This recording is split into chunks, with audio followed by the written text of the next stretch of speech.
Corps, after its wild finish and resilient come-from-behind win on the Plains on Tuesday, they're back at College Station, aiming to get to 3-0 in league play. It's Oklahoma. It's Texas A&M.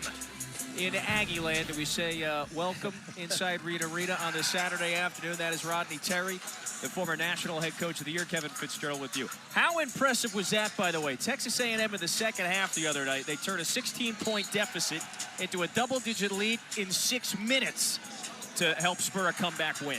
Well, again, Kevin, you know, high possession ball games, Bucky ball, you're never in the game, you're never out of the game. And they kept just working the game and playing the game and put themselves in a great position to have a great victory on the road. Had just enough after that wild finish. So meanwhile, they say hello to Oklahoma. First of 2 meetings this year between these two squads. It is this productive trio, Rodney, that has led the way for Porter Moser's team. When you talk about steady, these guys have started every ball game this season. They've been highly productive. Their chemistry has really grown throughout the course of the season, but they've been steady every night. It's been Brown, Pack, and Davis. All three have produced. What is critical today in this matchup for these two teams? It's going to be a battle of wheels. Who's going to put their wheel on one another today? You know, A&M really wants to force turnovers. They force about 16 turnovers a game. You know, Oklahoma does a great job of valuing taking care of the basketball. There are less than 10 turnovers a game. So it's a battle of whose wheel is going to win out today over 40 minutes. Saturday afternoon at College Station, there's some juice in the building. Texas A&M is trying to get to 3-0 in league play in Bucky McMillan's first season.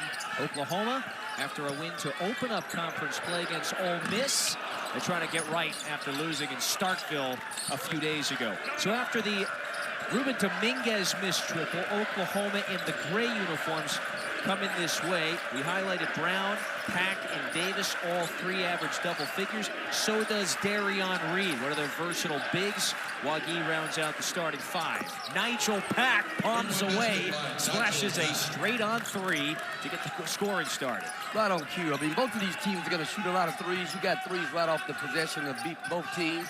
You got two of the better three-point shooters in all of the SEC and college basketball, percentage-wise, when you talk about Dominguez, when you talk about Pat. I mean, they are, those two are elite shooters as teams. They both average about 10 or 11 makes a night. That's a lot. Jakari Lane, Marcus Hill on the attack. Missed it at the rim. After the deflection, it will stay here with A&M. Marcus Pack does a great job attacking the basket all the time. And, you know, he got right where he wanted to get to, just didn't get a good finish there. But he's a guy that attacks downhill. It's a really good driver for A&M. It's been Lane, Hill, Griffin in the backcourt along with Dominguez. Rashawn Agee rounds out the starting five for Texas A&M. You know, this is their third game that they are playing without Mackenzie Mbako, who is lost for the season.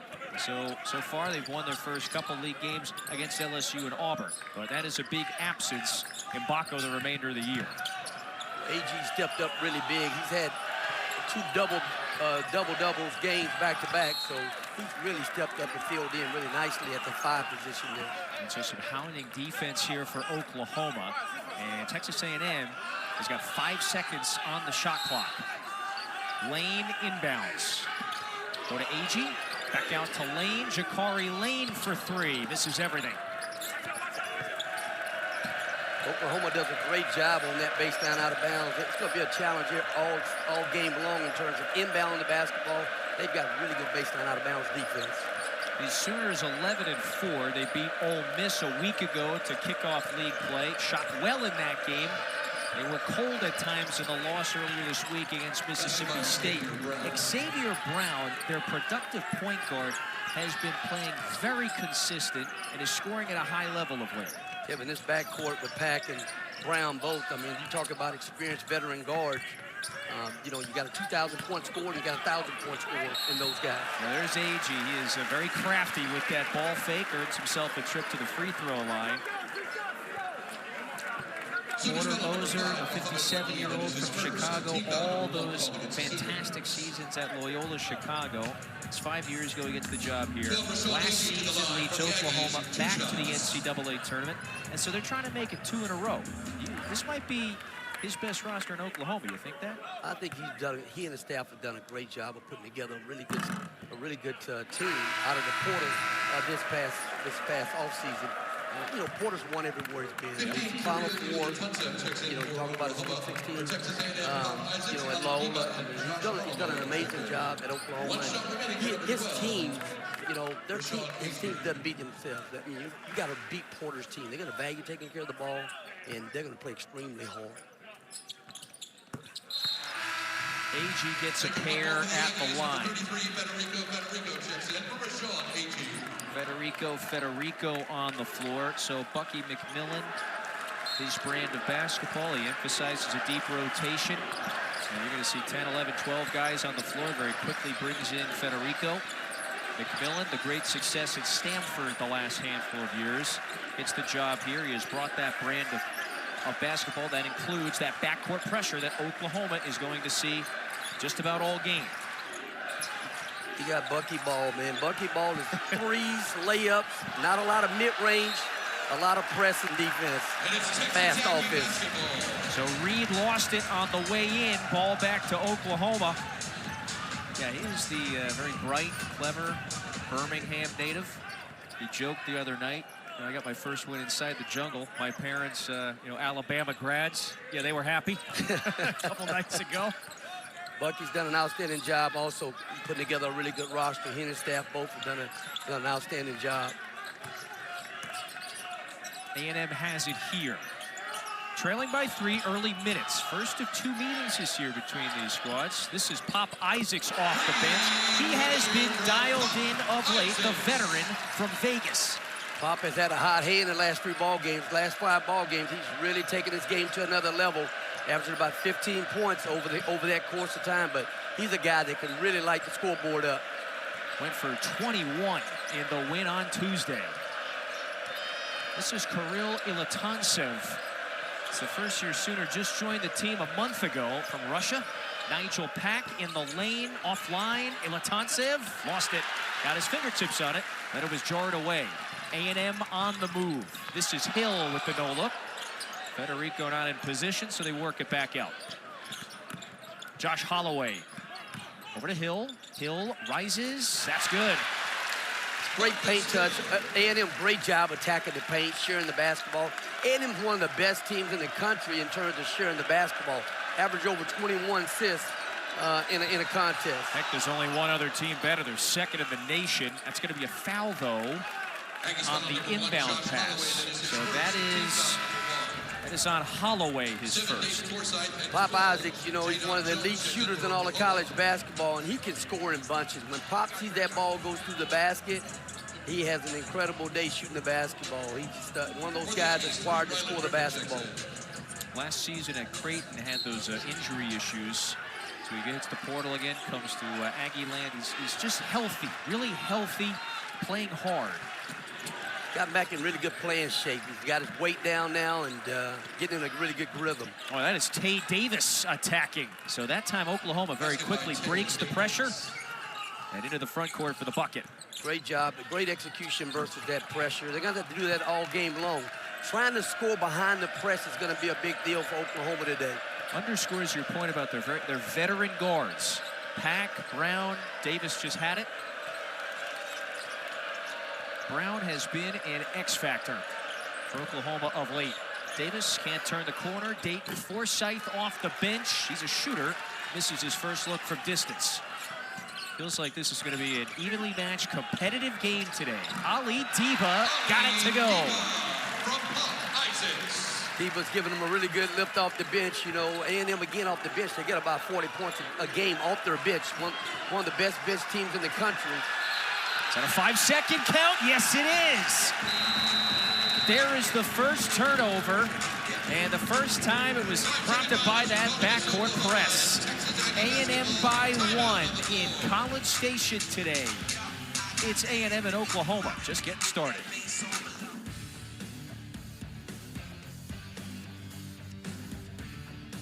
You have to do a great job of having the right person inbounding your ball and getting set up with your press offense to execute against that pressure defense as well. You know, and those details are so important in the heat of the game. Crowd is in it, backcourt pressure coming, so those details Extremely important. Aggies got a line to the rim. That time it was Ilatantsev who stepped in front of him. Aggie missed it. Pack draws the foul. So that's the first on Jakari Lane. It is his first team foul, number 2. Sooners ball.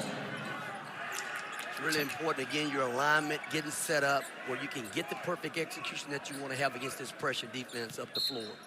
It's got older guards at Oklahoma, though, that should be able to handle this pressure and be able to initiate their offense once they advance the ball up the floor.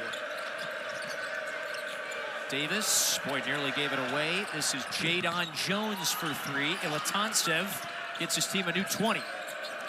Great job, Oklahoma, attacking the pressure, getting the shot that they want on their terms, and the right guy shooting a 3 behind the pressure. Forsythe bumping in. Forsythe with the ball fake. And he draws the foul on Griffin. Aggies foul number 3, Ryland Griffin. That is his first. Great job here with the shot fake. Forsythe's very fundamentally sound play there. Good jump stop, gets an opportunity to get to the foul line. 7 Nate Forsythe to the line. Local kid, grew up about a half-hour east of Oklahoma City, won some state titles, so he's a winner. So meanwhile, let's take a moment to remind you our women's hoops coverage tomorrow.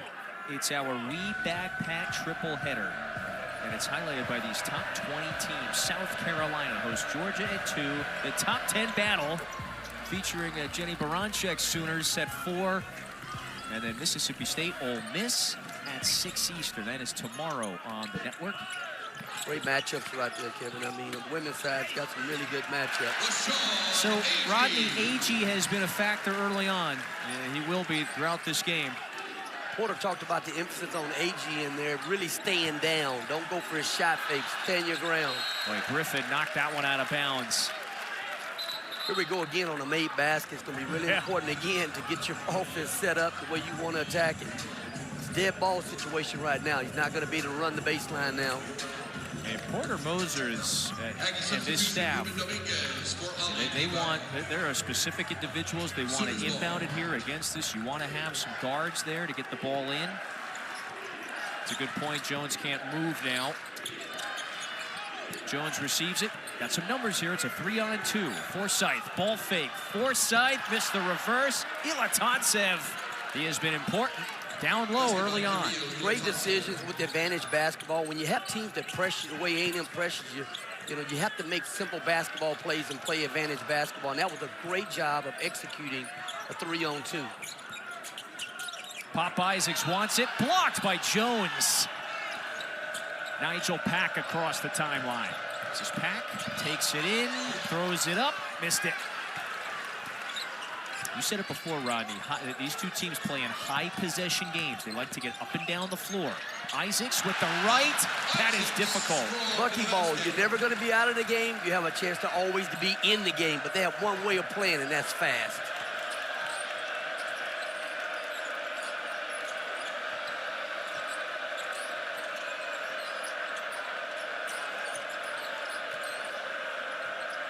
Forsythe was looking for Davis inside. Instead, it goes to the corner. 4-3. That's Jones. Jones done a great job all year shooting the basketball from the perimeter for Oklahoma. Isaacs, well, he has been in attack mode early on, and Pop Isaacs, the redshirt junior from Vegas, is going to the line. Pop's a guy. Isaacs, it's just now getting his feeding up on him right now. He's battled through some injuries. Was out of practice earlier in the season. Now he's really getting a chance to get his footing right now and get a good rhythm for the way that they want to play. And he's really come on over the last fall ball game. He has come off the bench for the majority of this season, playing the starters' minutes, though. I think this underscores what you're referencing, what we were talking about here. That dealing with a hip injury, that's difficult. A couple of surgeries in the offseason. It's tough to just get back on the court, turn it back on, and so he has gotten better as this year has unfolded. Popeyes is a proven scorer. I mean, he's done it everywhere he's been. He's battled through those injuries, and now he's just getting his footing back right now. But again, look for him to have a great remainder of conference play. Stays healthy. So he takes his seat. Zach Clements is on the floor for the first time. So Isaacs has got 6.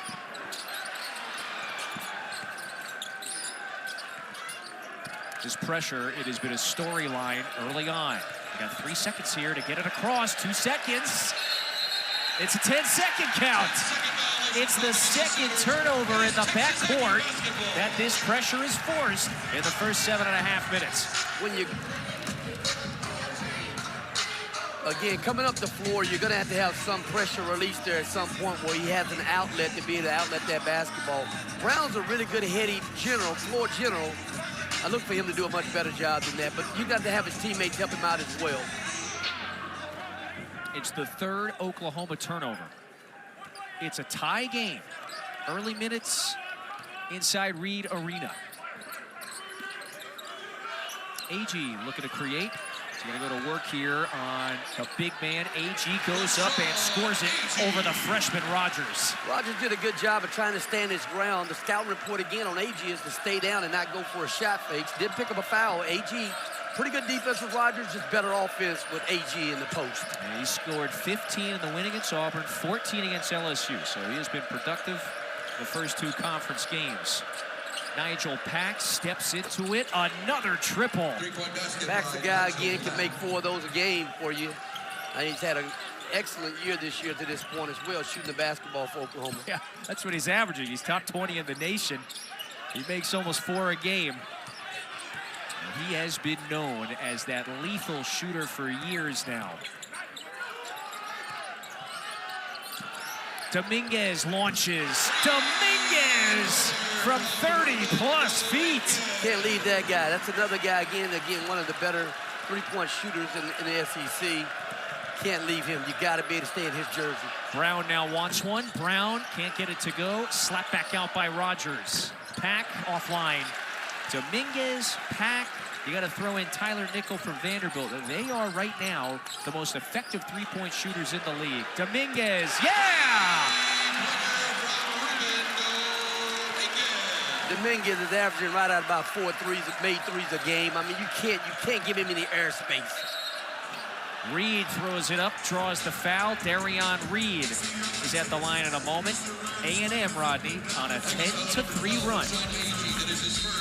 Dominguez, one of the best shooters in the SEC, one of the best shooters in the country, doing what he does best, knocking down big threes. Dominguez.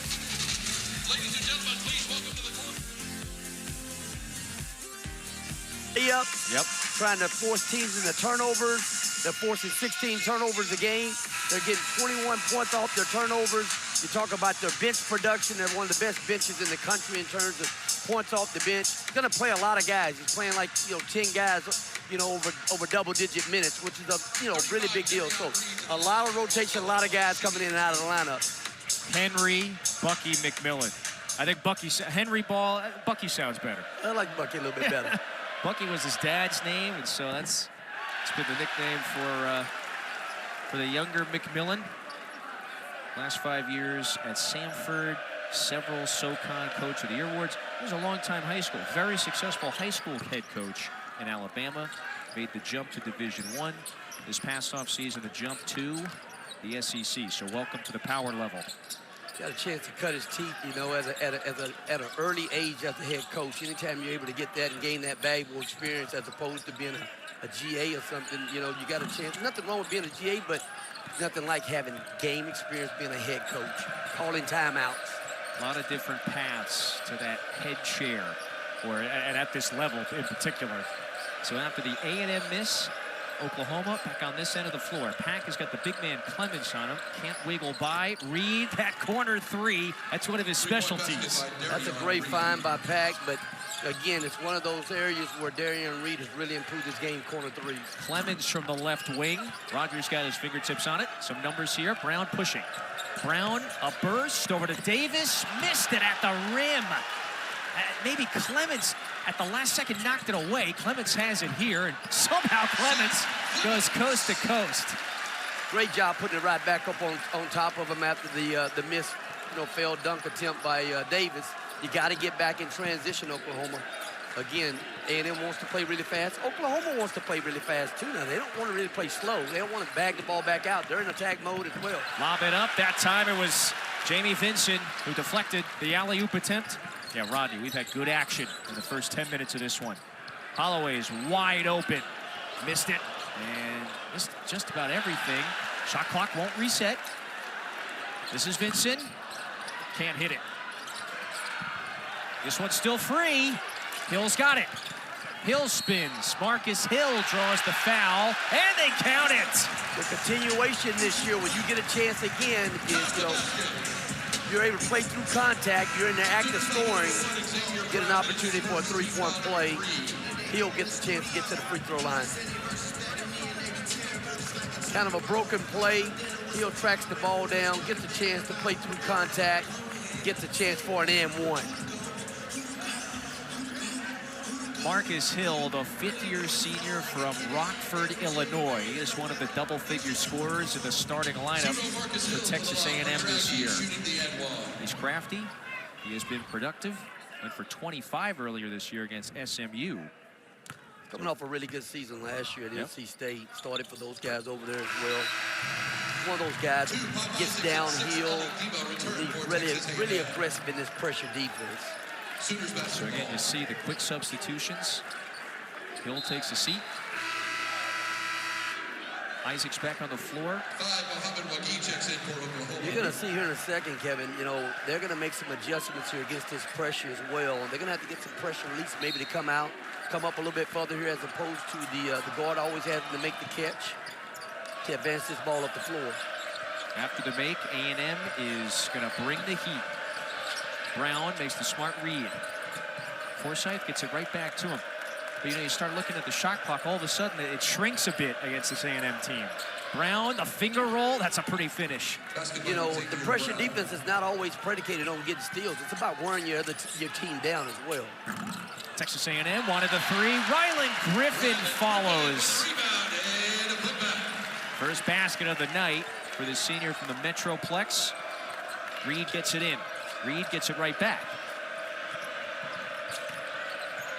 It's a 6-point advantage for Texas A&M. Past the midway mark, first half. It's been a competitive first. Xavier Brown, a first-year Sooner. Forsythe threw it away. Dibba finishes. Dibba's been really productive coming off the bench. He's a guy that brings a lot of energy, making a great play there, running through the passing lane. The steal and the breakaway layup, so Dibba has 4. Brown trying to take Vincent off the bounce. A little hesitation. Brown throws it up. We got a foul, and that is on Oklahoma. It's on Wagee, the first on the big man. Sooners foul on number 5, Mohamed Wagee. That is his second team foul, number 4. Dibba running through the passing lane. He's been highly productive over the last 4 ball games, coming off the bench, giving these guys a great lift with energy and making plays on both ends of the floor. So Mohamed Wagee, Rodney, he just picked up his second foul. So he goes to the bench. You start to underscore the importance. Porter Moser has had to talk a lot about it these last couple of weeks. He adds the Russian Kirill Ilatantsev, but boy, it's great depth for Oklahoma. Well, he's back on the floor. That's rim protection and rebounding coming out of the lineup. When Wagee goes to the bench, AG, great read right there on the backside there by Isaac to AG. Oklahoma finally uses the timeout. The deficit has grown too much here for Porter Moser. It's a timeout with 7:45 to go in the first. A&M on a run. They're up 10. So Oklahoma has given it away 6 times, including right here on this 10-second count. So Rodney, if you're Oklahoma, how do you handle that backcourt pressure better? One, you're going to have to get to your spots extremely fast to get there, to get everything set up so you can execute. I think what, again, Oklahoma's got to do is they're going to have a pressure release to come down the side with the big guy that can look over the press, or they're going to have a big comeback instead of a release stream for the guard, to clear some space for them as well. Guys against pressure have to come back and meet passes. They have to be strong with the ball. They have to make really good, decisive plays. You just saw it there in the bottom left. Oklahoma has been one of the best teams in the SEC, not just the SEC, in the nation, in terms of taking care of the basketball. They barely average 10 giveaways a game. Right now they've got 6. If you're A&M, you're +6. A&M hasn't turned it over yet. And they're also shooting the ball at a high rate, better than 50% on the floor. Pack swishes another straight on three. Okay, but we talked about who was going to put whose will on who today. Was Oklahoma going to be able to value taking care of the basketball? Was Oklahoma A&M going to be able to turn these guys over? Count that one. Holloway's going to the line to try to convert another three-point play. Sooners foul number 1, Xavier Brown. It's the second on Xavier Brown.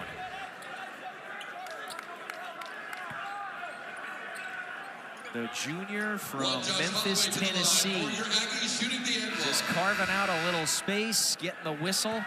7, Dayton Forsythe checks in for Oklahoma. And you got two starters now out for Oklahoma right now. You got Brown and Aggies now both on the bench. They're probably going to have to sit the rest of the half here. You don't want those guys to pick up their third foul. So going to have to get some good minutes right now by Forsythe, keeping this thing, in terms of value and taking care of the basketball and advancing it up the floor.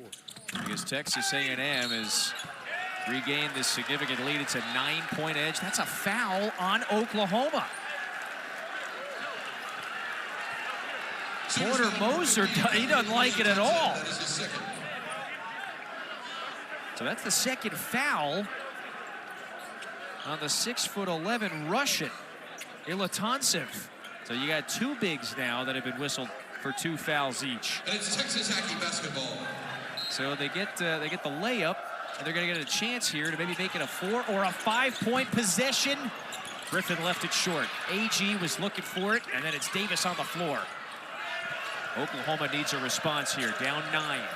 Pack just hit a 3, little hesitation, going up, fires off the window, that's good. He thought he absorbed a little contact.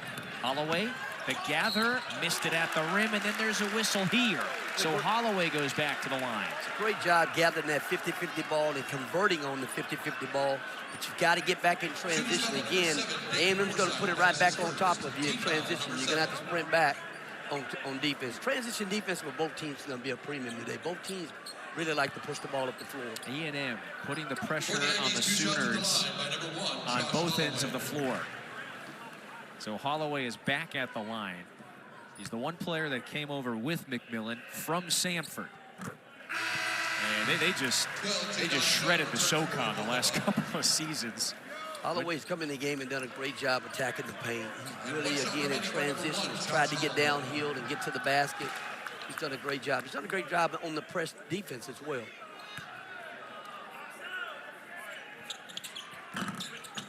Gets them both.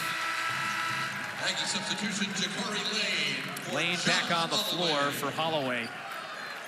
This A&M defense, they have a number of different presses that they run. They'll have a guy on the ball. They'll trap you a little bit. They'll run and jump some. So you have to do a great job of just, again, tacking on your terms and trying to, again, initiate your offense with pace.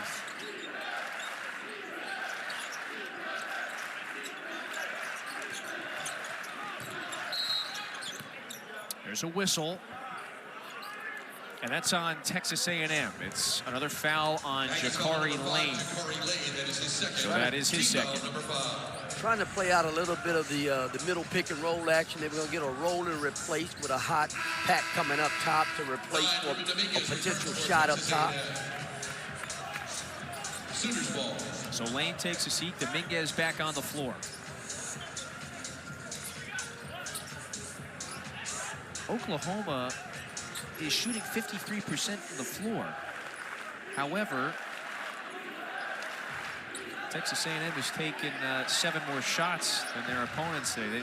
They have capitalized off of the Oklahoma giveaways. Davis trying to take his man off the bounce. That's Tate Davis, high off the glass and in. And you can see the scout report. Those guys really decided to sit back in the paint. Davis still brought it to him and finished up really good off the glass. 7-point game later in the first half. Isaacs underneath. Isaacs got smothered. That was Ilatonsev, and then Pack draws the foul. That's on Isaacs. It's a really bad. That's not a good foul right there by Isaacs. I mean, he had the turnover. You got to get back on defense. Davis right here again. The scouting report, Dominguez was in the paint. Davis still, again, got where he wanted to get to and finished high off the glass. Pop, you don't want to compound, 2 bad plays in one. You have a turnover, and you come up and you pick up a foul. Pop, I just played a lot of basketball. You don't want to come up and make that kind of mistake. So Rodney, Oklahoma is in the bonus on the next whistle. Texas A&M will also be at the line the rest of the first half. Great job of getting that ball into the middle. Great flash, great release right there. That's a great job attacking the press right there. That was Kual Atak who came forward. But there's an offensive foul. That's an illegal screen. That's the third foul on the senior Ilatonsev. Ilatonsev likes to kind of stick his hip out a little bit. He's going to have to do a better job of not sticking his hip out. I know he's played a lot of professional basketball. You got to come and you got to have a good jump stop there. But that's partly a little bit to the guard as well. Got to wait and let him, you know, pop his feet so he can come off there a little bit as well. So you got two of the big men right now with foul trouble right now on the bench for Oklahoma. Wagi, yep, 2 fouls, 3 on Ilatonsev. Plus Oklahoma's starting point guard, Brown, he's on the bench too. Aggie, look at him barge into the freshman. And Aggie with a clever move to get back to the free throw line. KG veteran, AG's been, you know, double-double guy. The scouting report today this morning again, Porter talked to his big guys about staying down on AG. Don't go for a shot fake. The young freshman comes in and makes the mistake of going for the shot fake. It's just so tempting. It's just AG. By the way, he's 25 years old. This is his 7th year. He had a couple of redshirt seasons. He's been around the block. He's saying, I got a rookie on me. Let me go to work. KG veteran right there, you know. I mean, a guy, again, that, you know, plays bigger than his size. He's an undersized guy. He's a deluxe in college basketball. When you talk about an undersized guy that can play bigger and play the 5, he's been doing it at a very high level for A&M this season. And with Texas A&M going to be, I guess if you want to call it relatively undersized the rest of the way, no Mbako. They didn't have a surplus of size really at the onset of the season anyway, so AG will have to continue to excel in that role. Numbers here, 3 in the air. Atak missed it. Offensive board. Reed got it. And the foul. So Darion Reed back at the line to try to complete the 3-point play. Great job by Oklahoma attacking the press up the floor. We talked to Porter today, and I talked to Porter today about advantage basketball. Advance the ball up the floor, have it numbers.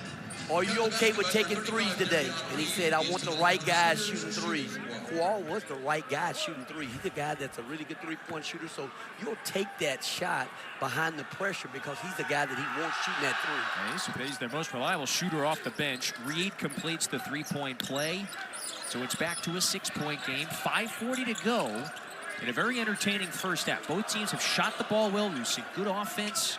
We've seen crafty offensive moves.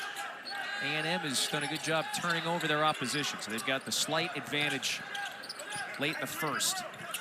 Kevin, you're always going to have some adversity in games. Oklahoma's having to play through some foul trouble right now, and guys committing fouls right now. They have to try to continue to play through it and persevere through, you know, not having some of their key guys on the floor right now for them. So Jones was the one who fouled Dominguez. Dominguez at the line for a 1-and-1. He has been exceptional. He's 91% at the free throw line. The sophomore from Puerto Real, Spain.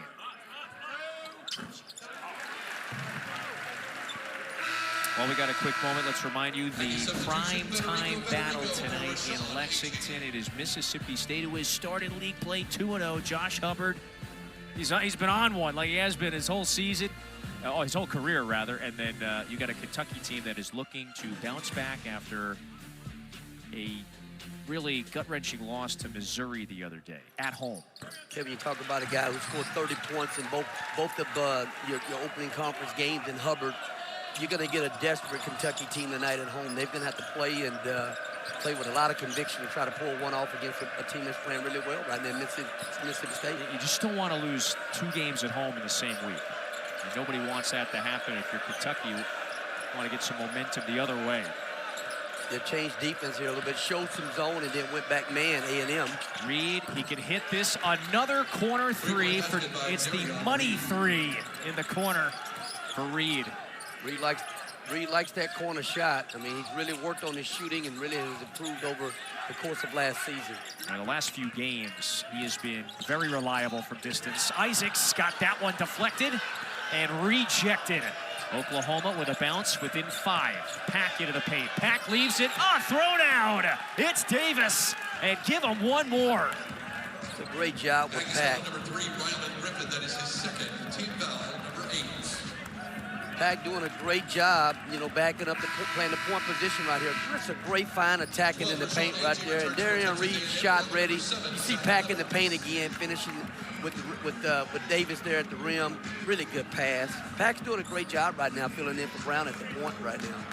Doing a great job distributing the basketball.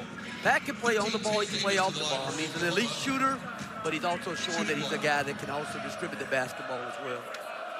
A 6th-year senior, a veteran. Final Four with Miami. Started his career at Kansas State. I mean, he has been a part of winning programs everywhere he has been. So Oklahoma on a 9-2 run to get it back to a 1-possession game.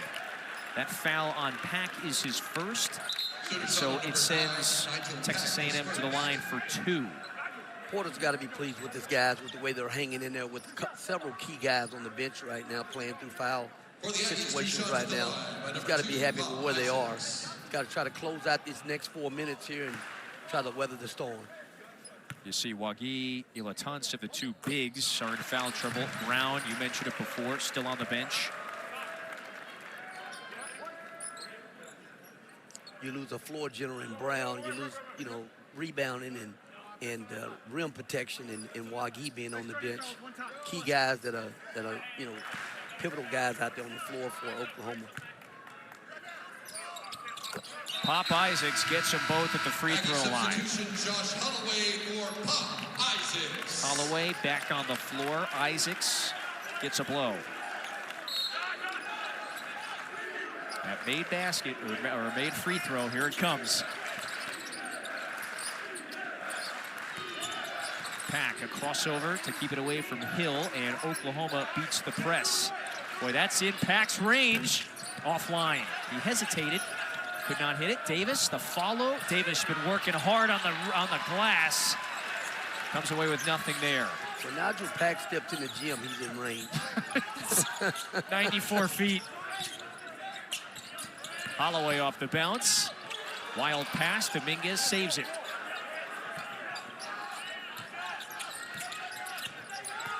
Hill cut off by Pack. Shot clock starting to drain. Dominguez fires one.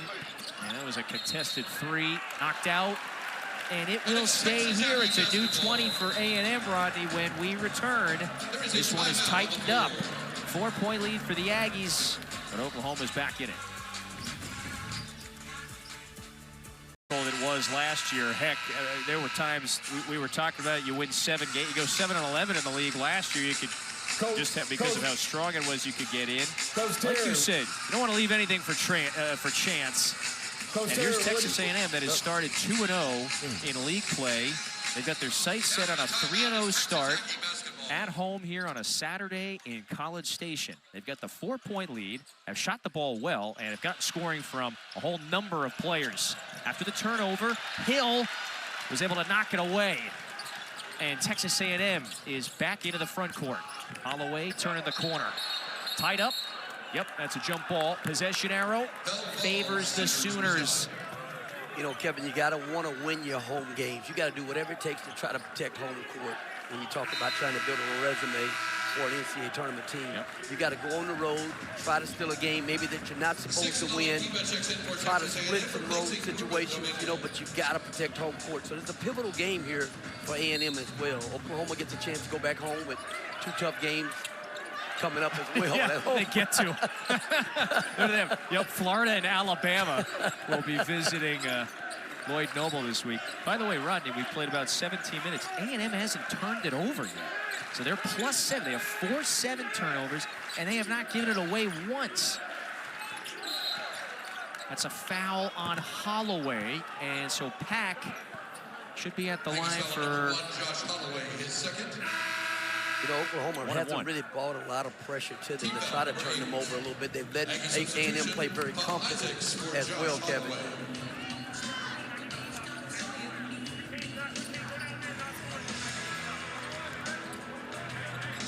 second foul on Holloway. Here's Pack, reliable free throw shooter, 80% at the line. I don't know if Pack's been out of the game yet. You know, he's the one guy that's been the Iron Man out there on the floor. He's kind of tugging at his shorts a little bit right now, a little tired. But that's what, again, A&M's pressure and bucket ball will do to you. It's about wearing you down. It's not about trying to get turnovers every time down, but wearing you down over the course of 40 minutes. It's a 13-point first half for Nigel Pack. So he has hit threes. He's converted at the line. He's been productive. 2-point game. Remember, A&M led by as many as 10. 3 to play, first half.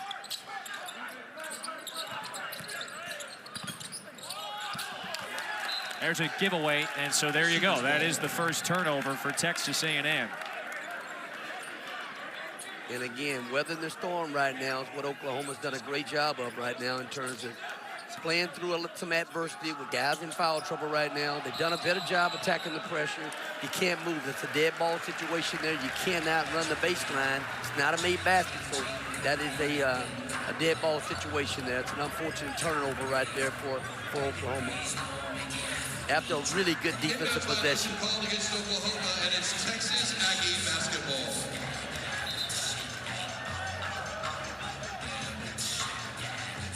Sort out where Isaacs is going to inbound this one.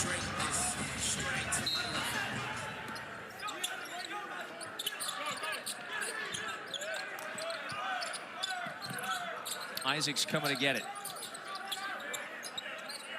Pop Isaacs, it's been a good first half scoring-wise. Deflection, turnover. Yeah, Isaacs gave it away here. This is Davis. Pretty good scouting report defense right there. They walked through that same action this morning. Did a great job of handling that ghost screen. Wonquo for 3, off the bench and into the game, getting his first minutes. Misfires. I'm not sure Porter liked that shot by Wonquo right there. I mean, need a little patience there. Move that basketball, get it going side to side, earn a good basket. So they catch a break after the Deba miss. They got it back in the front court. Wonquo on the drive, the pass, knocked away. You have to get Wonquo out of there right now. You see it quickly. And Wonquo, 2 really bad possessions there. Again, you got to value possessions right now. It's a one-possession game. Work the game a little bit. Get that ball moving side to side and work it. Boy, other careless. So we've had a little sloppy sequence here on both ends of the floor. So who wants to seize momentum now the last 2 minutes? In a one-possession game, again, every time down, you have to value one to get a shot every time down. Sooners ball.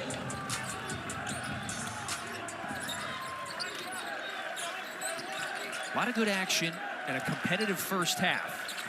Atak lines it up. That's strong. Might be a little quick on that right there. He's the guy that you don't mind shooting behind the press in terms of threes, but that's a little quick. One pass, one shot. This juncture of the half here, you want to try to close it out on your turn. Yep, Isaacs, a step back. He misses the 3. So a little lull in the action last couple of minutes. Empty possessions, both teams down right now. Just got to earn a basket. Out to Jones. Missed it. Reed, offensive board. Davis. Davis finishes. Davis, versatile forward, can get downhill. Really good driving the basketball. Good finisher. And Rodney from down 10 earlier this half to now a tie score, less than a minute to play in the first. Deba fires. This is everything. Clemens couldn't save it. And these Sooners have done that with a number of starters on the bench. Versatile forward, you see here, you see Davis getting to the rim, finishing strong, something he does at a very high level. Did Davis step on the second violation, dead ball, yeah. Dead ball situation again. And, you know, again, that's a turnover from an older player. You know, you got to know when, after a made basket, you can run the baseline. When it's a dead ball, you got to be able to stay there and be able to inbound the ball from that position. Yep. That's 2 of those turnovers. It's 11 turnovers in this first half for Oklahoma. Again, a team that values taking care of the ball with 10 or less. I mean, they come into the contest, you know, with a season where they've done a great job taking care of the basketball.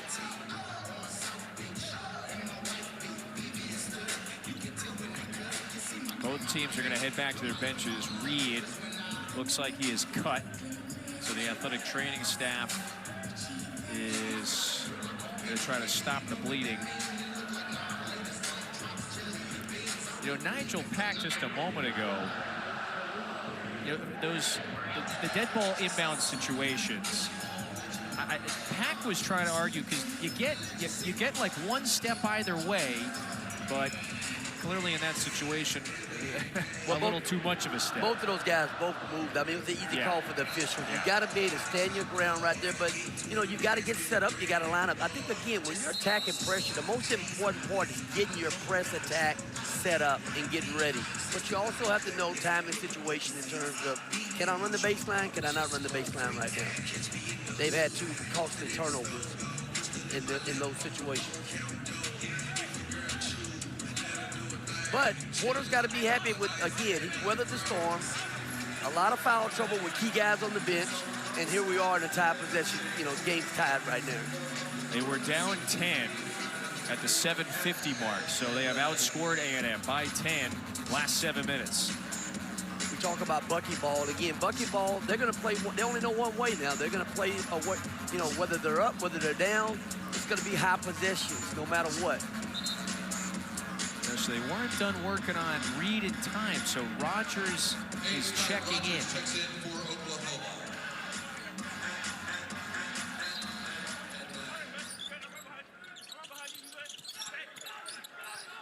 Aggie trying to step through, somehow fights past Pack and Davis, and he also draws the foul. So Aggie is going to the free throw line. Great area where you want to trap the inbounder right there on that inbounds pass. You just don't want to foul in that situation. Aggie gets a chance to go to the foul line. The Aggies 2 shots at the line by number 12, Rashawn Agee. That's the first on Davis. Aggie's a good free throw shooter, and it has been a productive first half for the 7th-year senior from Chicago. That's now 12 points. This is 5 straight games that he has scored in double figures. He's given them a really good presence on both ends of the floor. I mean, he's a KG veteran, played a lot of college basketball, and he's been very productive for him this season. Aggie substitution, Josh Holloway for Pop Isaacs. I think, again, setting your press offense up, if you're able to score behind this with some advantage basketball, I think you'll do it in this situation.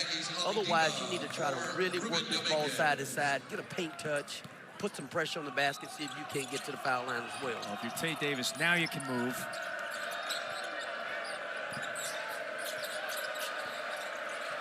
Three seconds to get it over. This has at times been some vexing pressure for A&M. That's a foul. And it's on Agee. That's his first, so Oklahoma's going to the free throw line. You know, the free throws here have been very important. A&M has been really good at the line, so is Oklahoma. Look, go screen action there. Too much contact by Agee there on Davis, trying to put the ball on the deck. Actually, it looked like it was the push on Wall that got a chance to get to the free throw line, not Davis. So it's a talk at the line. Oklahoma, 8 out of 9 at the free throw line. Texas A&M has made 15 free throws. Both teams have been effective there in a 1-point game. 2 of the better shooting teams in the SEC, you know, so it's direct correlation to what they do at the foul line in terms of shooting the basketball as well. Saw Agee sit down. That was his second. This to even things at 45. Half a minute to go, so A&M will get one more look. Oklahoma, 7 Dayton Forsythe enters the match. You bring some defense in, and Forsythe, he's the guy that can sit down and really guard, tough defender. A fun first half in an important early conference season clash between Oklahoma and A&M. They'll play twice this year. First meeting here in College Station. This is Vincent coming to set the screen. Lane's got it. 5 seconds to shoot. Lane, a crossover. Over to Griffin. Ball fake. Lets it fly. Oh, that got off the backboard and in. And so Texas A&M does take the lead into the break. A critical Rylan Griffin 3 to close out a high-level first half. A&M, just its third triple of that first period. But it's an important one. So we'll go to the studio right now. Let's go to Peter. Was a competitive, high-level one in this first half. A&M has the three-point lead early on, Rodney. It was their pressure defense. That was the story.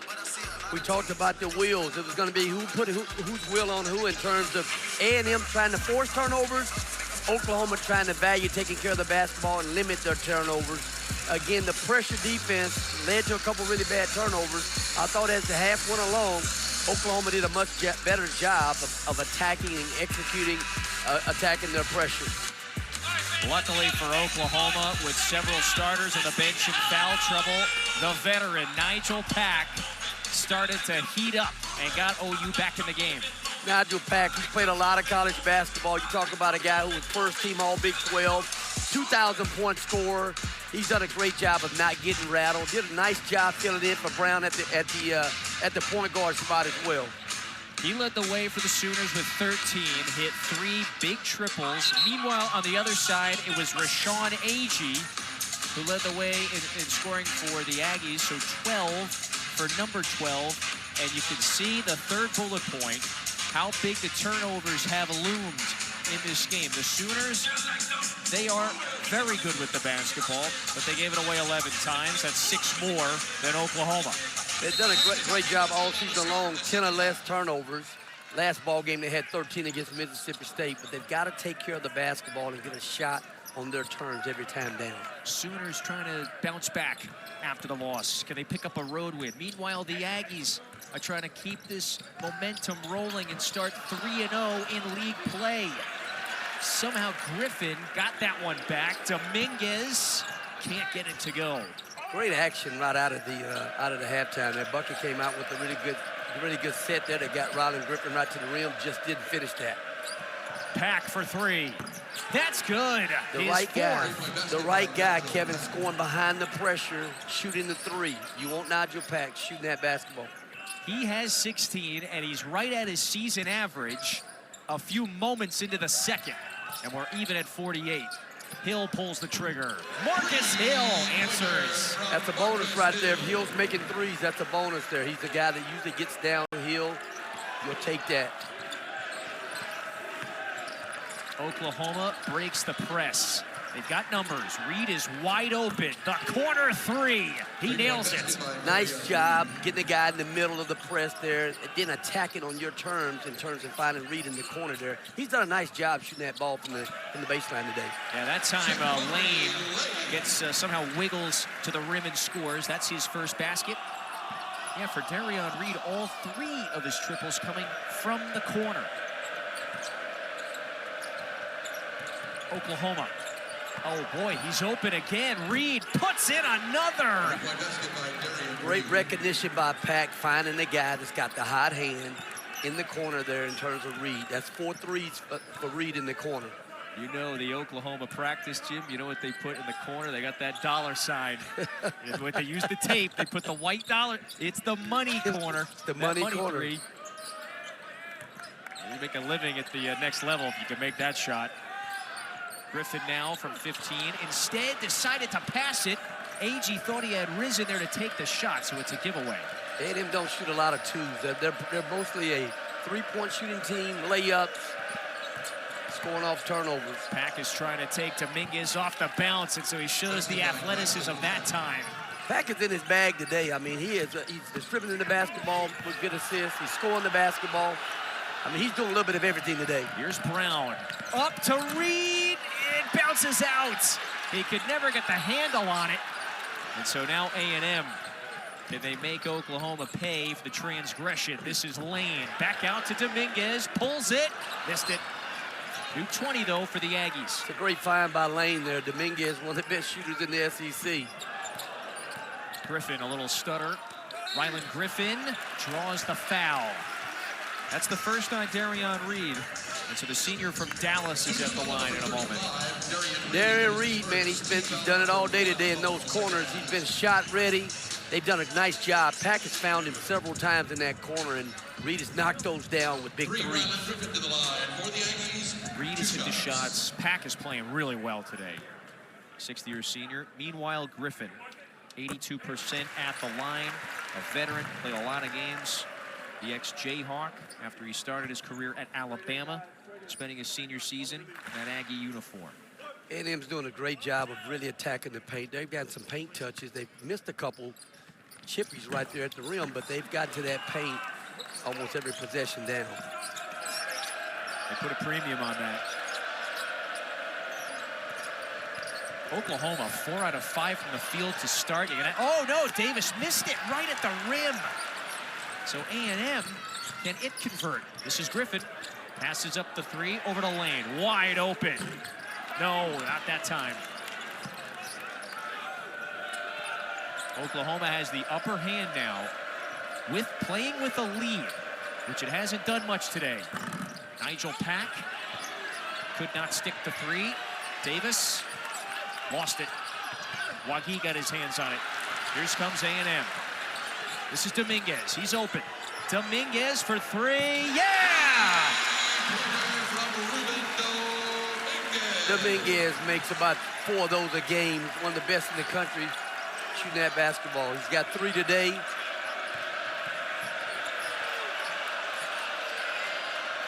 Back and forth we go. Reed begins to roll. This is Pack.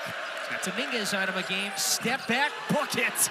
Oh, Nigel Pack has got 5 cold-blooded 3s today. There's a foul. It's a blocking foul. It's the second on Pack. Boy, great action, RT. Right out of the chute here to begin the second half.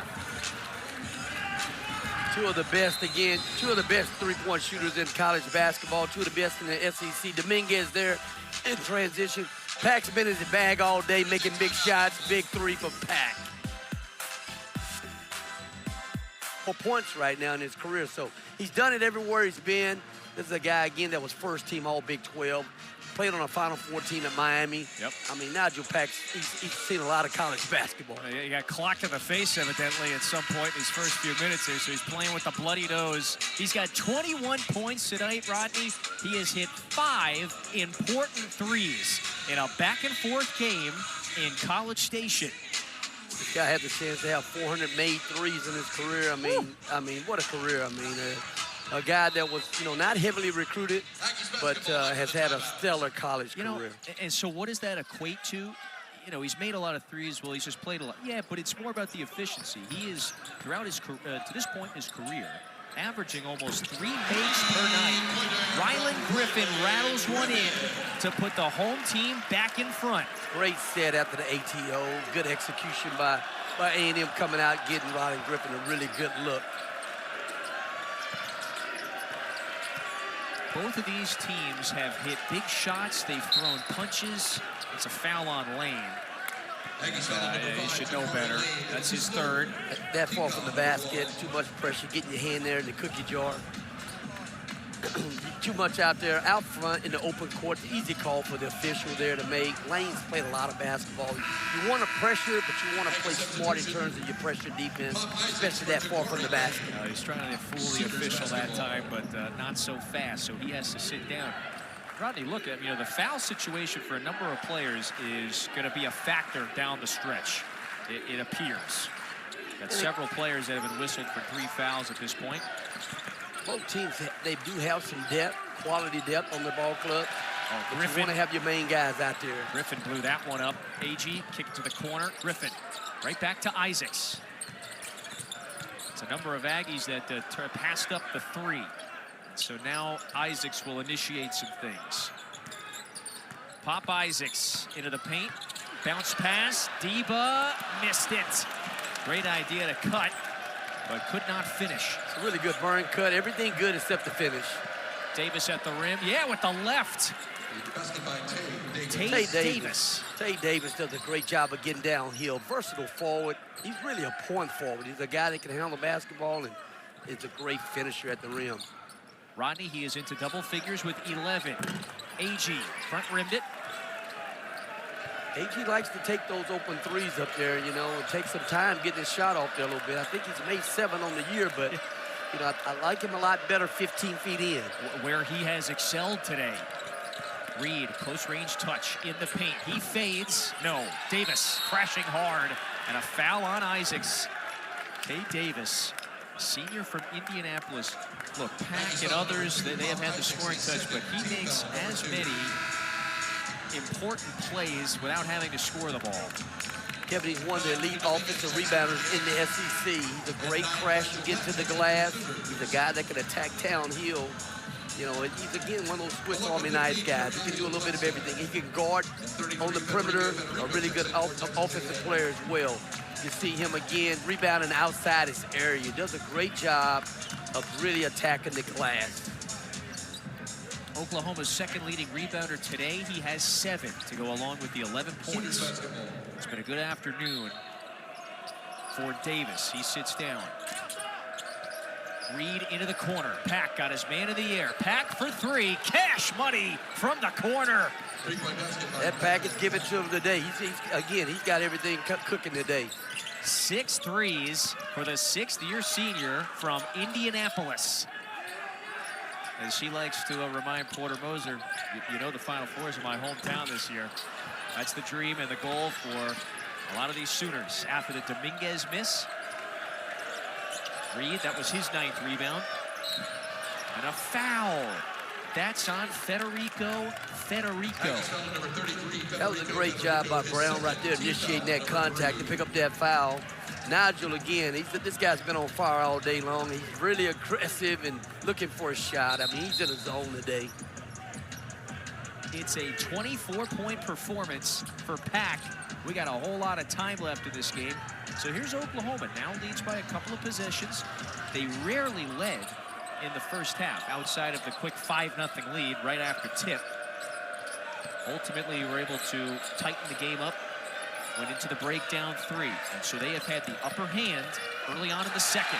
Federico makes up for the foul, smothers Reed, who will stay here with the Sooners. Federico giving him a little rim protection there. He's a guy with some size that should give him some rim protection there at the rim. Again, a guy that came over from Texas Tech. Great job there protecting the basket. Oklahoma trying to get it in, up to Reed. Xavier Brown to initiate. Ilatantsev sets the screen. Brown has it, pulls it with 4, missed it. Ilatantsev got his hands on it. This should be A&M ball. It is. And it's Texas Aggie basketball.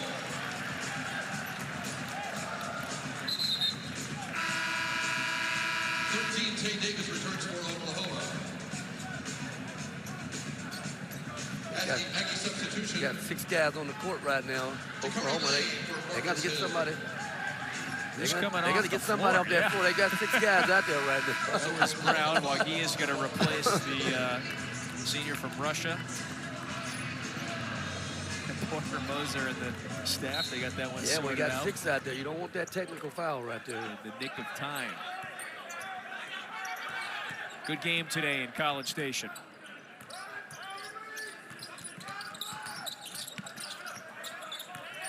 Isaacs coming off the screen. Pop Isaacs steps back. Isaacs! Pointer from Pop Isaacs.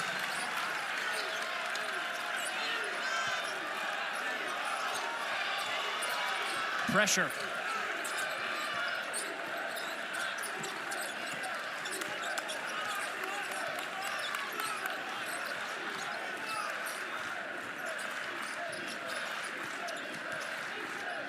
Nigel Pack lets it fly. Missed it off to the right. And then a foul on Texas A&M. And the Sooners crashing the offensive glass hard again. That's the 3rd on Federico. Pop Isaacs coming off aggressive. Again, he's been over the last 5 ball games. He's been very, very aggressive, looking for a shot. You see him there scoring that basket. Pop's been shooting the basketball extremely well. You know, he has just been a productive playmaker his whole career outside of a year ago. when he only played in a handful of games at Creighton. He was sidelined by the hip injury. Yeah, that really put him behind the 8 ball here, especially heading into this season. You know, Pop is a gamer. He's one of those guys, when the lights come on and when the lights are brightest, he's ready to play. Got a number of them. Isaacs, Pack as well. Here's Pack, turning the corner, offensive foul. That's the 3rd on Pack. Ball back to A&M. Offensive foul on number 9, Nigel Pack, his 2nd, team foul number 3. Pack's trying to create some separation here, and he does extend that arm out. He can't extend that arm out. Really good defense right there. Good defensive position there in terms of lane being where he needed to be. Can't extend that arm out, but Pack's really aggressive right now. He's going to play really smart right now with 3 fouls, though. They need him out on the floor. He's been in a zone. Okay, we need his offense. You need his offense to be on the floor right now.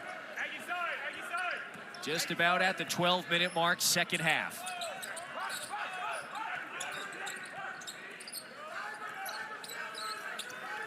What's Agee going to do here? Trying to find Dominguez, picked up the dribble. Oklahoma defending hard. 8 to shoot, it's Lane for 3. Wagee secured it, offensive foul. That time pardon me, that was a foul on Oklahoma.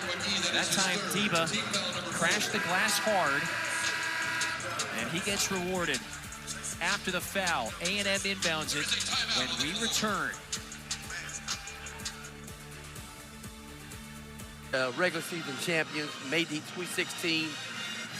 Really well-coached team with Coach Kennedy. So they had 4 guys ultimately playing the league off of that roster. Aforementioned House, Caruso, but remember, Tyler Davis, Jalen Jones as well. Caruso, of course, at this point with the longest NBA career is 10 years now for Caruso.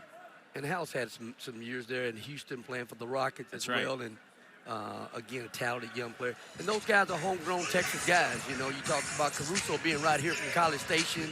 You talk about Daniel House being a Houston guy. You know, so those were Texas guys there. You know, Tyler Davis was a load to deal with inside himself, you know, and he's a Texas guy. So they were Texas kids.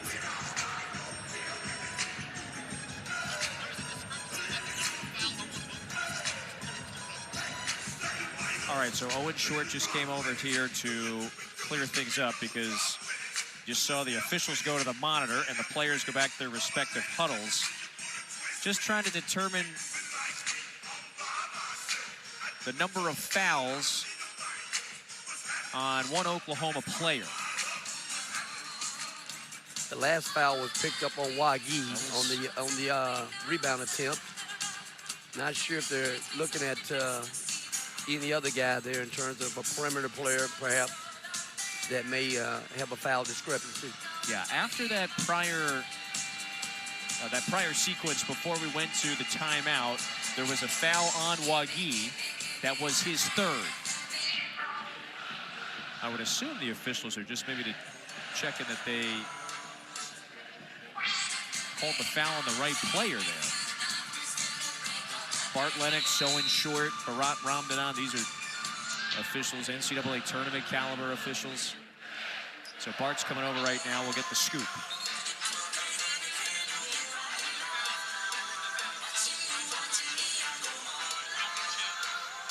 So nothing changes. And they just wanted to confirm, so it was actually Nigel Pack they wanted to confirm had 3 fouls. And he does, nothing changes. So you got Nigel with 3 fouls. You got Wagee with 3 fouls. You got Brown sitting with 2 fouls. So they've got to kind of weather the storm here over the next, 4 minutes without those guys picking up a foul. Checked our work. We checked our homework. Everything is turned in all right. Baseline drive. This is Lane. Pass up top. Isaacs. No. Agee fighting. It's a foul, and that should be on Reed. It'll stay here with A&M. Great ball movement that time. Again, A&M does a great job of sharing the basketball. Again, they're one of the top teams in the country in assists with 21 assists, but they share that ball. They make the extra one more pass. Very unselfish team. The battle on the glass now becoming more and more physical. Today, Oklahoma +10 on the glass. So they have had the upper hand, at least on the defensive glass. But those battles at the rim, they are becoming more and more physical. After the Aggie miss, it's a new 20 for the Aggies. Aggie may have gotten away with one right then. Oh boy, that's a foul on Aggie. That's his third. Aggies foul number 12, Rashawn Agee, his third, team foul number 5. You see here again, Agee attacking the glass, trying to get a second chance opportunity for his team. Over the back there, picks up that third foul. So I thought Agee got away with a little contact in there that caused Agee to miss that easy chippy there at the basket. So nevertheless, we've got 2 starters on either side with 3 fouls.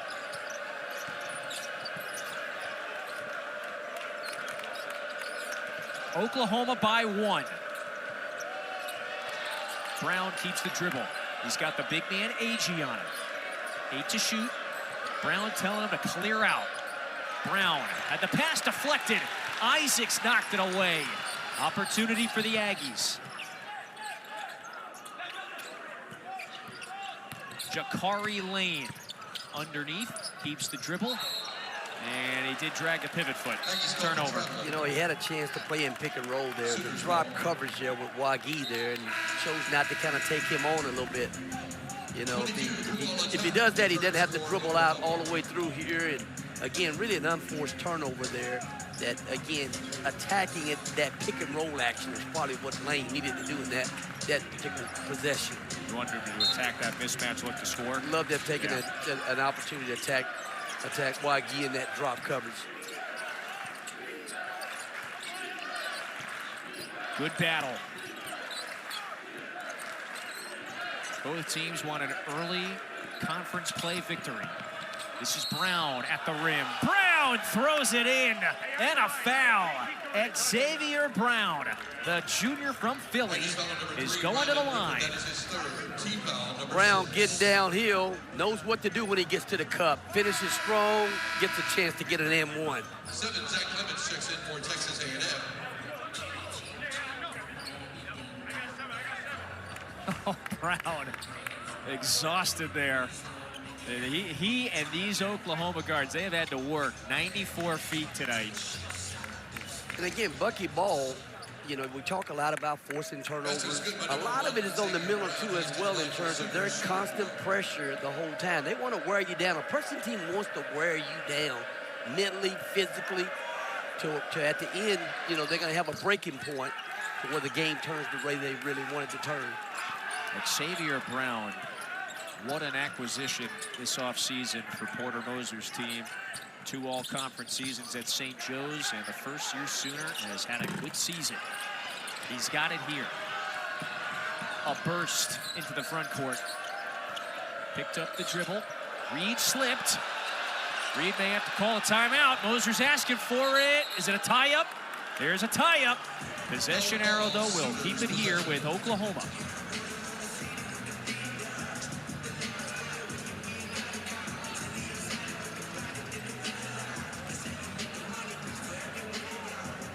Great box out on that last possession there. Allowed Brown to rebound down and push the ball in transition. Just don't want to pick his dribble up where he picked it up.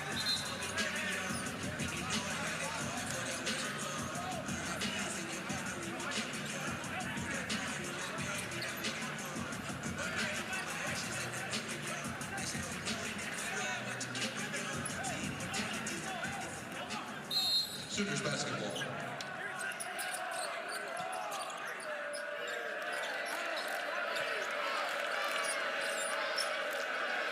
Past the midway mark of the second half. Oklahoma by 4. This is Brown for 3. Bounces out. Isaacs a crossover.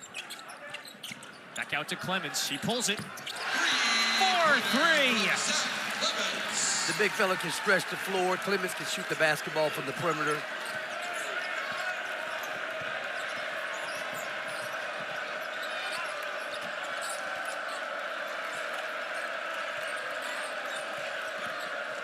Brown blocked. That was Clemens. Clemens doing it on both ends right now.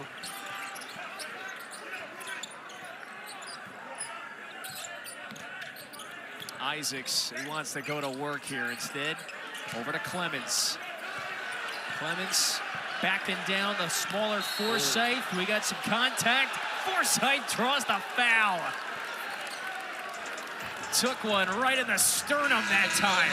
Ball's going back to the Sooners. Team foul number 7. Clemens is a guy, big fella, can stretch the floor. 6 Huber returns for Texas A&M. Again, Forsythe, again, a headed defender in the post. Really drawn, kind of really just, daring him to kind of get that physicality in there a little bit too much on Clemens' part there, but great defense by Forsythe, standing his ground as a smaller player. So this remains a back and forth, very tight, competitive ball game. Oklahoma didn't like how it finished its game in Starkville a few days ago. Ultimately lost to Mississippi State. They're trying to get back above 500 in league play. Meanwhile, here's A&M. They start 2-0. The talk of the league, perhaps earlier this week with that win against Auburn. And they would love to begin SEC play 3-0 in the year one of this new era with McMillan and almost an entirely different roster. Porter has to be, again, excited about his team taking care of the basketball better here to start the second half. Tay Davis getting downhill. 13, Tay Davis to the gets an opportunity to get to the foul line. Yeah, that was a foul on Clemens. Oklahoma has outscored the Sooners by 4 to start this period. So they have that 1-point edge. Davis, a versatile energy giver. He's one Achilles heel at the line. He's only around 60%. And looking to make 1 out of 2. Rashawn Agee for Zach Clemens. Clemens is going to sit down. I'll tell you the one other point that we can make, Kevin, as well. When A&M's scoring, it allows them to set their defense. When they're not scoring, they're not as aggressive to be able to get right up there and jam a guy and get right into their press and really force more turnovers. So, if they score the basketball, they're able to get into their pressure a lot quicker. I think it directly correlates to Oklahoma taking a lead. A&M on this end of the floor in the second half, 32% shooting. That's it. Griffin, another miss. You got Agee and Reed were tied up. So that's going to be a foul on Reed. They were just bodying underneath. That duo continues to in this second period. Oklahoma had a chance to steal a possession that they came out and went zone. They got a quick shot from A&M. They just didn't finish the possession with a good block out. And it's Texas Aggie basketball. Nothing easy every night in this league. It's conference play. That's what it's all about. Hill's caught in the corner. Got it away. Lane underneath. Griffin steps into the 3. Got it! Ryland Griffin. The lead back to A&M. And the Aggies take the lead. They're much more aggressive when they're able to score the basketball. The pressure up the floor becomes a lot more energy, looking to try to create a turnover. Energy is back inside Reed. Brown a crossover. Lost the handle, and he did drag the pivot foot. That's a turnover. A timeout with 7:50 to play inside Reed Arena. The Aggies in front by 1 in a good one in College Station. Very well played early Saturday battle. 6 ties, 17 lead changes, and we still got 7:45 to play. High possession game. We knew there was going to be a lot of possessions in this ball game here. Both 2 excellent shooting teams as well. So, we've got a great contest going here today. Oklahoma has had the upper hand in the second half until recently. A&M back in front by 1. Hill pulls it. Hill misses. And then another foul. That's on Wagee. How many fouls has Rashawn Agee forced on an Oklahoma player trying to just box out, get the defensive rebound? They're trying to match his physicality, but again, Wagee didn't do a great job of really turning and facing with the really good technique to keep him off the glass. As a result of that, he picked up his 4th foul. Agee was impactful in that first half. There goes Aggies. He's got to take a seat. Aggies, it's 12. Rashawn Agee to the line. And Shooting 2. Jadon Jones back on the floor for the Sooners. Correction, shooting 1 and 1. Agee was impactful in that first half with the 12 points. Has not scored yet here in the second. However, again, it's been his presence around the rim that has been important. This is the front end of the 1-and-1. Both teams are playing with small lineups right now, you know, and again, A&M's had 22 points in the paint in the first half. They've got only 2 in the second half here, but small lineups for both ball clubs right now at the moment.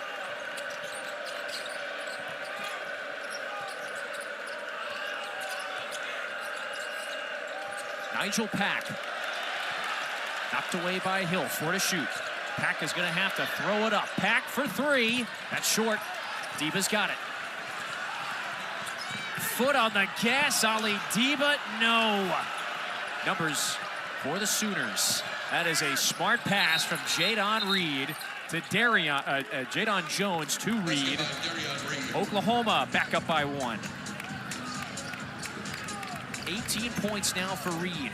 Great hit ahead, great one more pass. Really good finish by Reed at the basket there in transition. Another lead change. Rodney, an intense battle in this building. Not much has changed since he used to come around here often. These are possession games, you know, and in possession games, you have to be, again, you have to make simple plays, value taking care of the basketball. You got to sit down and get some stops. 6:40 to play. Griffin's got a little separation. Instead, tosses to Agee. Agee's defended by Davis. Agee, the spin. Agee to the rim. The KG veteran, undersized big guy, a problem in college basketball. Just knows how to use his body really well. Great footwork in the post by Agee.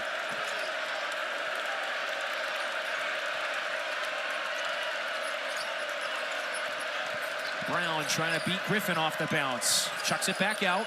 This is Jones for 3. That's long. A&M with the lead and in the front court. Lane going to the rim. Lane is fouled. Nice job by Lane, rejecting the ball screen and getting downhill with a 2-foot play, drawing a foul. Jadon Jones, that is his second team foul, number 8. That's a foul on Jones. Took a shot to the midsection during this sequence. You see Lane rejecting the ball screen, trying to get to the basket through contact. Is able to get to the foul line.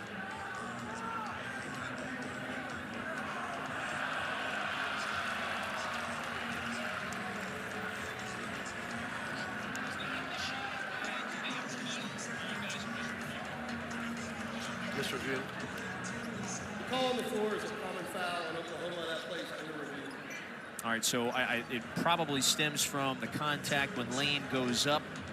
You saw Jones was really adamant there. He took a shot to the midsection as he defended Lane on that play. I would assume they're going to see if was there anything intentional there from Lane, perhaps. Well, as Lane is leaving the floor, he rejects the ball screen, and as he's making his way to the basket, he sticks his knee out a little bit, see if that's a little bit more excessive contact. Again, they're checking to see if it's more than a common foul. You know, on that first replay, that first look we saw with replay, I didn't notice anything intentional. After Maybe review, we can get another look. Well, no, we don't need it. Call stands.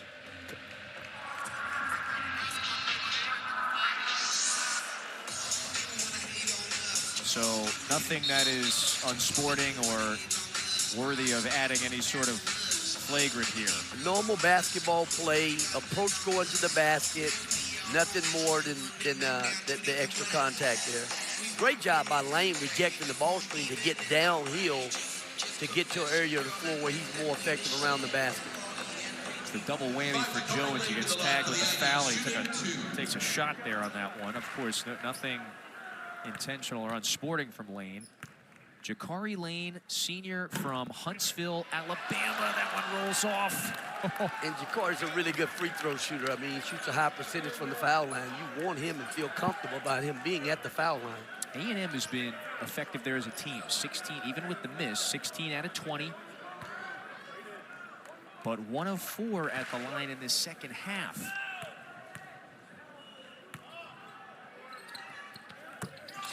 It's a 2-point lead for the home team. Less than 6 to play. Dead ball, they get a chance to set their pressure defense right now. Number of different presses. Now they're taking out a primary ball handler.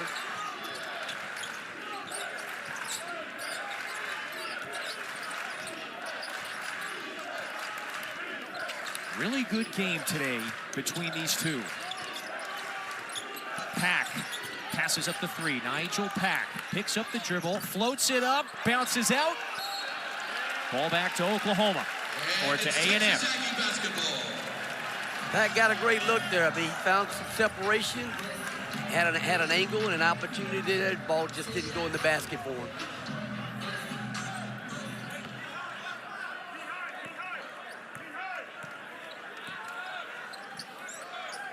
Offensively, Oklahoma has hit 11 threes. A&M has hit 9.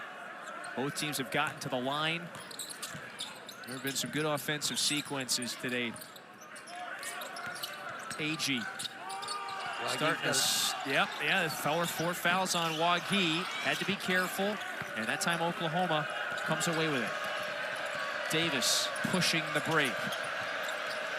I'm probably going to get a heavy dose of Wagee down there, of AG down there on Wagee to see if I can't pick up that 5th foul and get Wagee out of the ball game.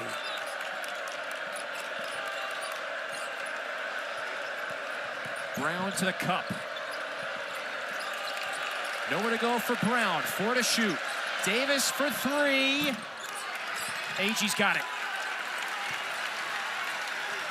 Good defensive possession right there by A&M, forcing Davis into a 3. Davis has only made 3 of those this season. There goes Hill. He attacks. Hill draws the foul. A&M's doing a great job of putting pressure on the basket by driving the ball, putting their head down, trying to get to the basket. Now they're getting to the foul line.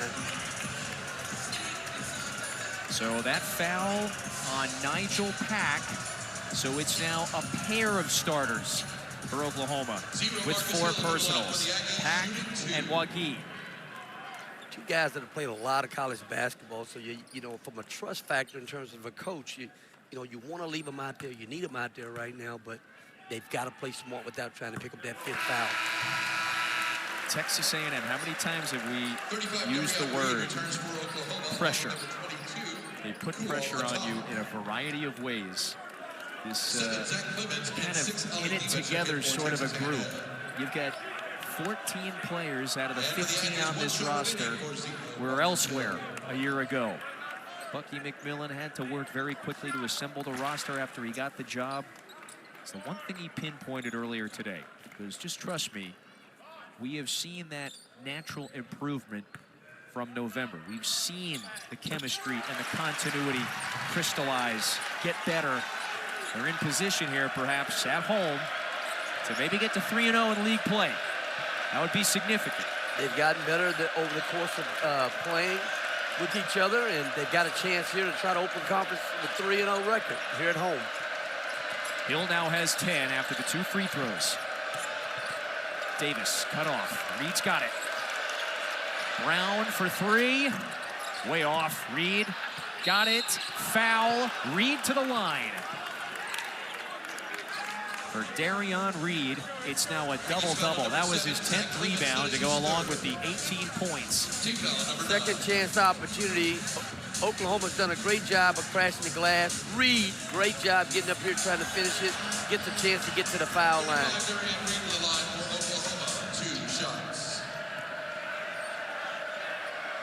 A sophomore from Grovetown, Georgia, misses the first. This one is going down to the wire now with 4 minutes to play. These opportunities matter. Reed playing exceptional tonight with the 18. Talk about a guy who's improved over the course of one season to the next. Reed has raised his level of play. 18 points tonight, 11 on the season. He's a guy that transferred in from Alabama. They didn't get a whole lot of opportunities last year because of a really good, Alabama team, but he's getting a chance to showcase a lot of different things. here at Oklahoma. He's a former McDonald All-American, so, you know, he's a guy that has a lot of tools to work with.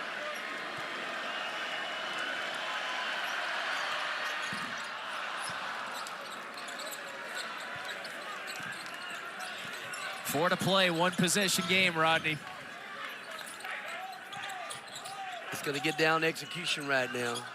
Who's going to put their will on who in terms of finishing this ball game out? A great battle in College Station this afternoon. Hill taking Reed off the bounce, finds Griffin, puts it up, it falls in. Aggies setting up the pressure. Now back in front by 5. When they score the ball, they're able to line their pressure. They come with a lot more energy. Makes it a little bit more difficult for Oklahoma to balance, get that ball at the floor. We'll see how long it takes before Porter Moser comes back with Nigel Pack. Oklahoma looking to respond. This is Davis, blocked by Agee. If that's a tie-up, it is. Ball back to the Aggies with 3:08 to play. It's a timeout in College Station. Aggies 3:08 away from a win. Game plan with 4 fouls. You need his scoring on the floor. He's had a really good scoring game to this point right now. He's got to play smart down the stretch, but they need his scoring in the game right now. First and foremost, they've got to get a stop. And A&M is in a bit of a groove right now at home, aiming for a 3-0 league start with this entirely new roster from a year ago. Agee, cross-court feed to Dominguez. Bang!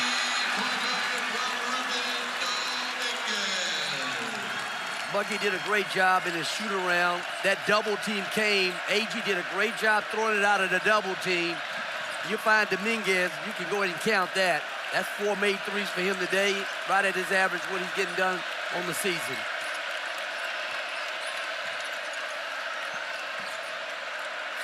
Pack smothered. Pack puts it on the deck, into the paint. 6 to shoot. Reed, they need it. Aggies, second chance. Oh, count it! And a foul. A big-time answer. And Aggies is going to the line to complete the three-point play. 2 of the better offensive rebounders in the SEC on the glass, Aggies and Reed both. You see Aggies here rebounding outside his area. Good finish there. Foul on Agee there, playing through contact. And so that is the 4th foul on Rashawn Agee. Aggies struggles at the line. This is a big one. He converts. 5-point game again. So OU does respond after the Dominguez 3. It was, Rodney, a 10-1 burst for A&M before that sequence. And this has been a competitive back-and-forth game with big plays, big shots, veterans making plays left and right. And so now who's going to convert in crunch time? Oklahoma's trying to bring a little pressure, but I don't know if they have enough energy to exert that kind of pressure up the floor. They're going to need it on the offensive end as well. 2 to play. Griffin coming off the screen. He's got it. Looks at the clock. Over to Lane. In the paint. Hill fades. Here's Pack. Nigel Pack to the rim. Blocked by Agee. Stays here with 1:40 to play. Nigel Pack trying to attack the basket. Great job with Agee with the great block there. Defense.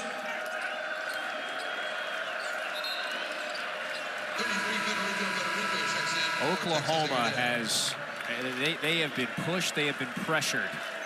And do they have enough here? 1:40 to play. They're gonna come back here. They were down 8 a few moments ago. After the 3-point play, here it is, 5-point game, 1:35 to play. Brown defended by Lane. Got some time coming off the clock. This is Brown, lost the handle. He tried to save it. Somehow Pack recovers. 5 seconds to shoot. This is Pack, 4-3, offline. Who wants it? Reed, yeah, he bounced it off of Diva. They're gonna get a new 20. Great job running a 50-50 ball down. Critical time of the game. You want to try to find an opportunity for Pack. You got timeout with Oklahoma. Mortar Moser uses his second timeout. Who wants it? A 5-point game. It's coming down to the wire in College Station. 1:15 to play.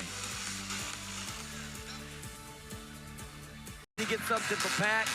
You know, maybe A&M comes out, shows zone, goes man. But, you know, again, they've been seeing the man's defense the whole time.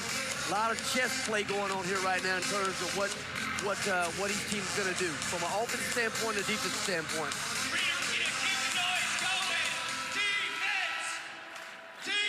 Nigel Pack has got the 24, though he hasn't scored in a little while. Griffin and Agee both have 14. Sooners basketball after the timeout. It's Brown, Atak, Pack, Wagee, and Davis. A 5 out there for Oklahoma. Brown defended by Agee. He's going to try to take him to the rim. Back out to Pack. Pack goes up. Nigel Pack missed. Wagee aboard. Wagee got it. 1 minute remaining. Basketball. And we're going to have a whistle here. It looked like Hill got bumped it. Big time rebound by Wagee on the flash, trying to rebound outside his area. Boy, that is huge. 5 in a row here for the Sooners. Big time grown man's rebound right there by Wagee. Not sure if that's much, you know, other than a basketball play there. He kind of got himself caught in that connection. I thought that was a really good rebound by Wagee. Yeah. I don't think there's much to that. I think that's a basketball play, but a big time rebound and a big moment for Wagee to come up with that offensive rebound. Yeah, I agree with you. So that's 5 in a row for Wagee. It's back to a 1-score game. So we'll reset things. The possession arrow, if we have a tie-up, it favors Oklahoma. Both teams in the bonus. We're shooting free throws the rest of the way. And both coaches, they've got their timeouts. Now, Oklahoma, they only have 1. They just used a timeout. So Oklahoma has 1 left. Texas A&M with the 3. Thought Oklahoma did a really good job the last possession down. They set some pressure.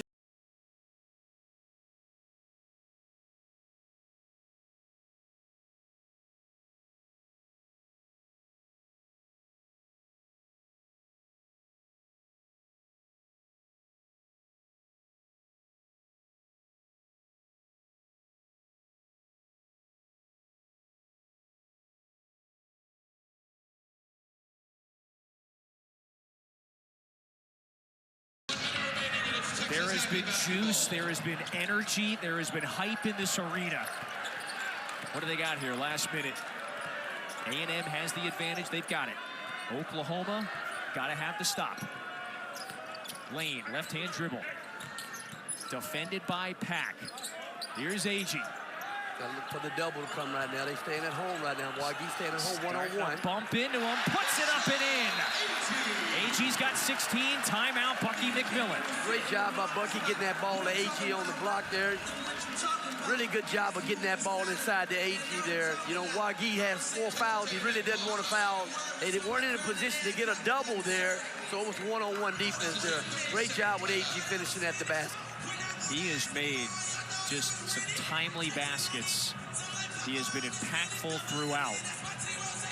The veteran, the 25-year-old from Chicago, 1 final run here. That's it. It's his final year of college ball. It's another double-double for Rashawn Agee, his second in 3 SEC games. Agee is giving him a presence in the paint. He's an undersized guy in there playing big in the post there. Finishing through contact, offensive rebounds, great footwork there. Open side post there, getting a chance to roll and finish. He's been really big on the offensive end. But just again, he's a guy that's taken on the leadership role. He's a captain for this team this year, so just playing big for his team in big moments this year.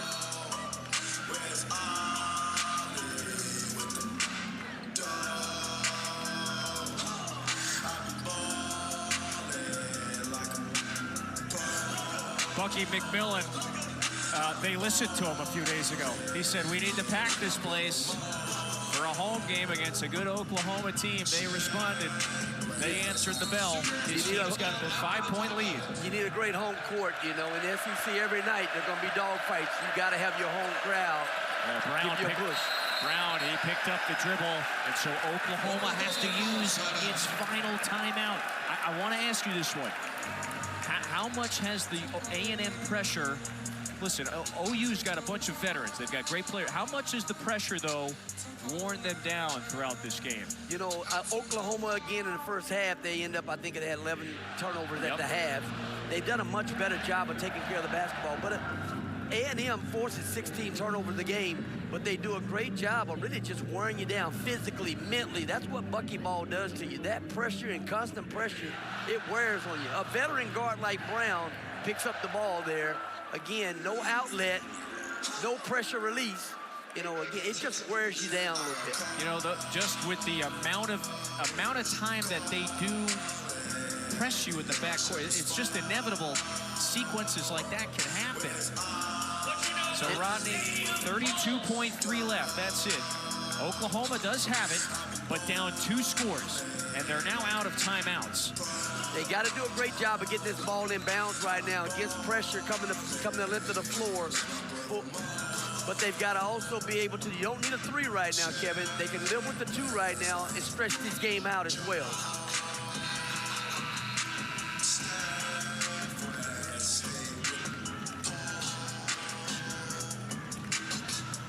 A&M has also struggled now. This is a dead ball situation. In the first half, we had 2 of those situations where the guy inbound the ball was trying to move a little bit. They're going to have to do a great job of really making hard cuts, leading passes, trying to get the ball in the inbound first. Then they got to try to advance the ball at the floor and get a shot on their terms. Don't need a 3 right now still. You can take a 2 and put it on your defense a little bit, stretch this game out a little bit.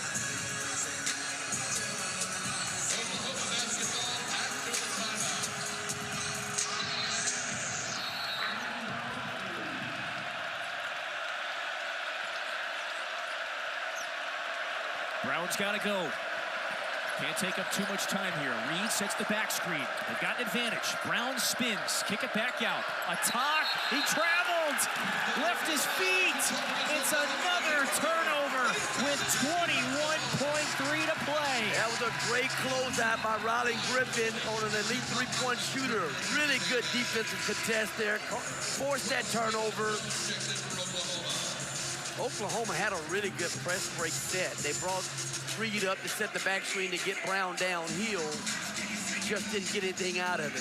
And now if you're if you're Oklahoma, you got to be aggressive. How much time can you? You got to come hard right now. You got to try to get a hard trap right now. You got to get a foul. If you can turn them over here real quick, you turn them over. Otherwise, you got a foul. You get a quick trap. Try to maybe trap it here. Now they're just going to have to go for the foul. About 4.5 seconds came off the clock. You got Pop Isaacs, a veteran, going to the line. And Rodney, look, if he makes 2 with 16.5 left, 3-possession lead, that virtually might lock it up. That's the guy you want at the line. This guy's played a lot of basketball. He's an elite scorer, really good foul shooter. You want Pop Isaacs at the free throw line right now. Oklahoma had a lead early in this half. About a 3-4 point lead at times as we pushed into the middle portion of this half. Then A&M started chipping away. And then they went on the 10-1 run to take the lead. They have not relinquished it. One more here from Isaacs. Might just wrap it up. Oklahoma's got to push that ball at the floor right now real quick. I mean, again, A&M's going to be in their pressure defense, but they need a 3 right now. They've got to score and score quickly. Zero Marcus Hill checks in for the Aggies, replacing Pop Isaacs.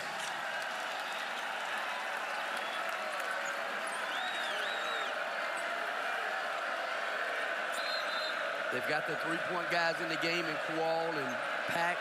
They're going to have to find a 3 quick up the floor.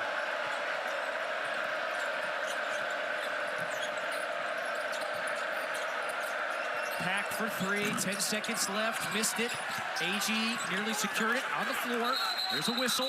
It's a possession arrow, so it will favor Oklahoma, but again, 4.9 left. Texas A&M is going to start league play 3-0. They've done a great job. Again, you know, bucket ball again wears you down with threes, layups. You know, the pressure defense is constant the whole time. They've shot the ball extremely well. Playing a number of different guys. This is all a footnote here the rest of the way. Aggie fittingly secures that last rebound. A&M a winner.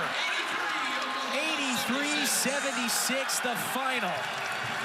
Bucky McMillan's Aggies are 3-0 to start SEC play. They did that a few years ago. It's been a couple of years since they have been able to claim that. And with a roster of 14 newcomers, they continue to gel and mesh, improve. They have now beaten LSU and Oklahoma and Auburn on the road. That does it for us here in College Station. For Rodney Terry and the entire Texas A&M crew here in College Station, I'm Kevin Fitzgerald.